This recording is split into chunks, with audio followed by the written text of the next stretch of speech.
Corona के मामले एक बार फिर तेजी से सामने आ रहे हैं। इसने फार्मा और डायग्नोस्टिक शेयरों की चमक बढ़ा दी है। कुछ शेयर तो उछलकर आज एक साल के हाई पर पहुंच गए। निफ्टी फार्मा इंडेक्स की बात करें तो ये 1% से ज्यादा उछलकर इंट्राडे में एक साल के हाई 16,500.90 पर पहुंच गया। ये उछाल ऐसे समय में आया है जब कोरोना के नए सब वेरिएंट JN.1 के मामले तेजी से बढ़ रहे हैं और आज 22 अक्टूबर को इसके 640 मामले सामने आए हैं और इस प्रकार इस वेरिएंट के कुल एक्टिव केसेस 2997 यानी 2,997 पर पहुंच गए। निफ्टी फार्मा के 20 शेयरों में से 17 शेयर ग्रीन जोन में बंद हुए हैं, जबकि सिर्फ 3 share Aurobindo pharma, Ipca lab और फाइजर ही आज रेड जोन में बंद हुए हैं। हालांकि इनमें भी सिर्फ अरविंदो फार्मा में ही 2% से ज्यादा की गिरावट है, बाकी इप्का लैब में तो आधी फीसदी से कम और फाइजर लगभग फ्लैट ही है। वहीं दूसरी तरफ आज सबसे ज्यादा लॉरस लैब्स 4% से ज्यादा की बढ़त के साथ बंद हुआ है। लॉरस लैब्स, ग्लैंड फार्मा और टोरेंट फार्मा तो उछल कर इंट्राडे में एक साल के हाई पर पहुंच गए। पीरामल फार्मा और एस्ट्राजेनिका और जेबी केमिकल्स भी एक साल के हाई पर पहुंच गए। पीरामल फार्मा आज 8% से ज्यादा उछल कर एक साल के हाई 140.20 रुपए पर पहुंच गया।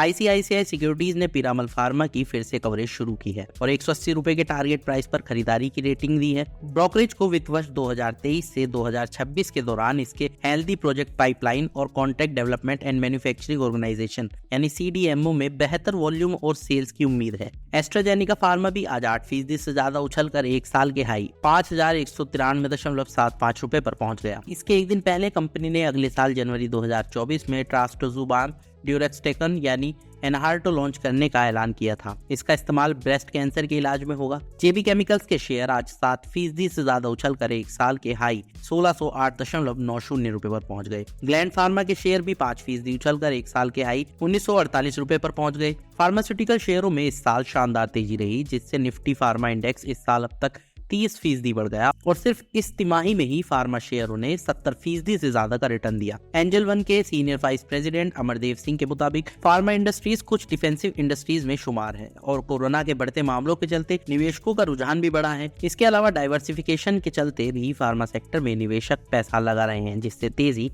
आ रही है।